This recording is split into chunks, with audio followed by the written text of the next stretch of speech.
Mga bading, Barbie, nasaan ka na? Boxing. Okay, dumako na po tayo dito sa ating pangatlong topic. Ito na po. Extradition to the US of controversial Pastor Kibuloy is forthcoming. If Kibuloy is found guilty of heinous crimes in the US, he will be in prison for the rest of his life. Amen! Hallelujah! Oh, Almighty Kibuloy, Almighty! Hallelujah! Almighty, minor, that Almighty! Hallelujah! He goes to every woman and to every minority that he push it in the heaven. Hallelujah! Almighty Kibuloy, stop corruption, stop the landol, stop the bagyo. Hallelujah. Please put us in heaven and insert your batuta to our heaven. Hallelujah. And we gotta sell OTAP 24 hours a day in different drive-thru. Hallelujah. Ayan po si Kibuloy, ang may imbensyon ng OTAP. Hallelujah! Ringo magpaparlor ba?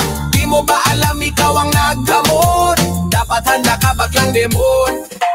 Barbie, nasaan ka na? Boxing ringo siya po nakaimbento ng OTAP na pag kinag-unang kagat, langit agad. Paparlor ba? Di mo ba alam ikaw ang naggamot? Handa ka baklang demon. Yan po na imbento ni Kibuloy. Pag kumaybili ka ng OTAP, pag unang kagat mo, langit agad. Barbie, nasaan ka na? Boxing ring o magpaparlor ba? Di mo ba alam ikaw ang If Kibuloy is found guilty of heinous crime in the US, he will be prison for the rest of his life. Putek! Manang-mana sa best friend. Sinong best friend mo doon? Siyempre, ikaw lang, Diggs. Anong kaso mo doon? Siyempre, habang buhay din, Diggs. Best friend nga tayo, Kibbs. Dapat handa ka baklang demon. Barbie, nasaan ka na? Boxing ring o politicians who have entrusted their ill-gotten wealth to the Son of the Father, meaning God, can kiss their wealth goodbye. Ayan na nga po. Nagkalintikan na. Ubus tagong pera. Lalo na si Sarah.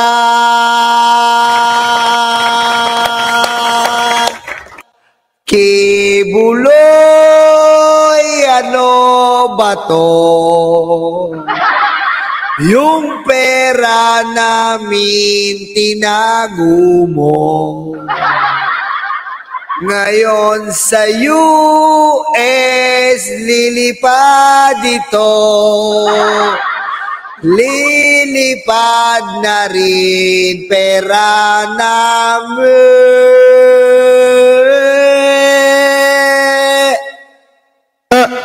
Paparlor ba? Di mo ba alam ikaw ang naggamon? Dapat handa ka baklang demon. Ayan na nga po, mahirap. Kung lilipad si Kibuloy, lilipad na rin po ang pera ng mga Duterte na tinago kay Kibuloy.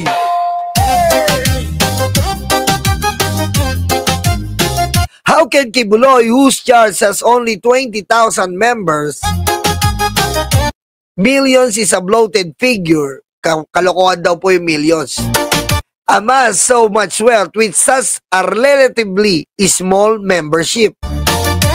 Kung susumahin niyo po, konti lang kayo, paano ka makakakuha ng ganong kalaking investment sa reliyon mo? Konti lang kayo eh.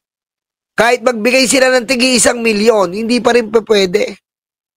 Diba?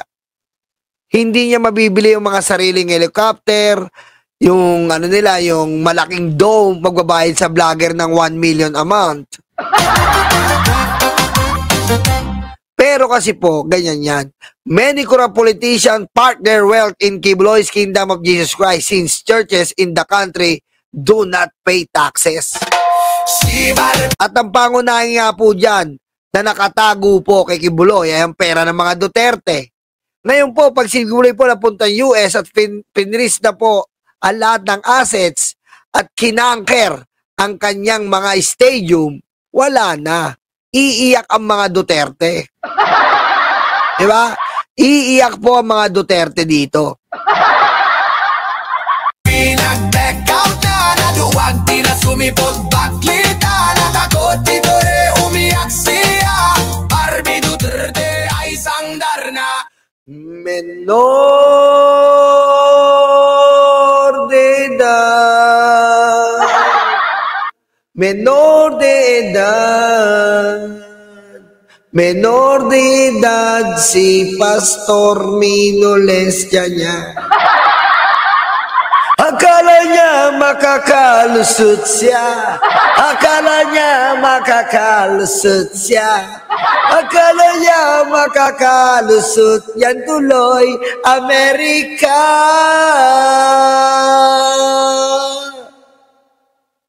Ay si Barbie nag-back out na, naduwag di na sumipot baklita, natakot dito Akala ni Kibuloy, walang hanggan na parang langit.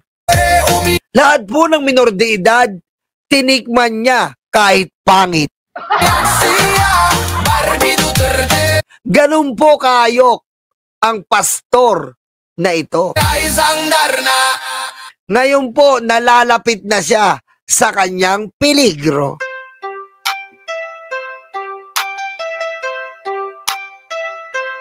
Nagalit si Pulo. Ganyan po talaga sa buhay po may karma. At ito na nga po yun. Sa halos 20 years silang kakarmahin ni Digong. Biro nyo naman po, ginawa na itong hayop na to. Minolesya mga minor de edad. Nagwala At meron nga po ako nakausap na nilive po natin dati. o siya nagwala. Yung buga Napiski po PWD o special na bata po, minolesya niya. Kaya nuknukan po ng kawalang yaan tong hayop na to. sa saksaking bigla. Ayun, pwede benumio. Tapos makikita ka ng mga vlogger na magtatanggol dito. Abay, mas demonyo kayo kay Kibuloy. Diba? Kasi nga, ang sabi ng Panginoon, pag tinatanggol mo, alam mo ng demonyo, mas demonyo ka doon. Ikaw sa kilagot, iyot man, ako si iyot man. Ang tamat ninyong to. Diba? Kaya good luck kay Buloy at sa mga tao na nandyan sa mga pera, nagbigay ng pera sa iyo, nagpatago. Kasi kung hindi niyo po nalalaman, sa mga hindi po naiintindi, kapag nagbigay ka po ng pera sa church o pinatago nila Duterte yan, wala pong tax ang church. Hindi po sinisita. Hindi po inaamlak yan. Marami po silang, marami silang pwedeng itago na hindi papakailamanan ng gobyerno. Because, Your Honor, Mr. Chair, we have the separation of church.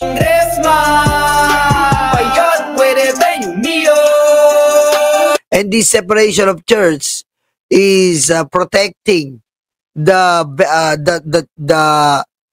church, especially their finances, in which in the separation of church and state, the church do not pay any taxes and they are exempted. Kaya yan po ang naging dahilan ang tamad ninyong congressman ng mga ni Kibuloy. Ayan po ang naging dahilan ng ni Kibuloy ng pagtatago at biglang pagyaman. Pag ikasunod, pag kumanggal ka, Ang mga kurakot po ng mga Duterte pag kulang girls, ay nagpatago ng mga pera niya dyan. pag wala iyo, Kung matatandaan nyo po, ang nasa likod bahay ni Digong, yung bahay niyang pangmahirap, di ka ay golf course ni Kibuloy. Sa harap, pangit ang bahay, pero golf course ni Kibuloy ang likod. sumunod, pag kumanggal ka, pag Ganyan po kasindikato ang hayop na si Digong. kulang girls, At kasabwat nga to si Kibuloy. pag wala iyo, Ngayon mga DDS, paano mangyayari yun? ayun, pwede Kung siya ang anak ng Diyos, iligtas mo ang sarili mo sa Pasig, inutil kang hayop ka. kung hindi ka Bumangon ka, at tumagos ka sa mga bakal na selda, hayop kang manyakis ka. iyot man, ako si iyot man. Diba? Kung talagang ikaw ang anak ng Diyos, tumagos ka sa selda mo. Tumagos ka sa simento mo. Ha? Tapos sabihin mo, I am the Son of God. Ang kamad ninyong congressman, ayun, pwede ba umiyo? Diba? Hindi mo magagawa yun kasi nga kolorum ka. Kung hindi Magnanakaw ka kasama ng best friend mo. ka sa kilagot, iyot man, ako si Hoy, hoy, Kibuloy, naaalala mo pa ba nang nagtitinda ng otap? Hoy, hoy, Kibuloy, naaalala mo pa ba nung minor de edad hinanap? Mangiyak-iyak na sila, pero sabi mo ay okay lang yan. Lahat naman daw sila makakapasok sa kalangitan. Malala ka na. Malala ka na. Kaya naman ako bilib sa iyo. Kasi napaka manyak-manyak mo. Lahat ng butas gusto mong pasukan. Basta may Palmolive Violet, lalaban na yan. Malala ka na. iyot man, ang kamad ninyong congressman, nagalit si Bulong. Paano ba yan? International ka na. Ha? Ha? International ka na. Sa baba ito lulong. Biro mo, after ilang years, ha? After ilang years, matutuwa ang USA. Bakit?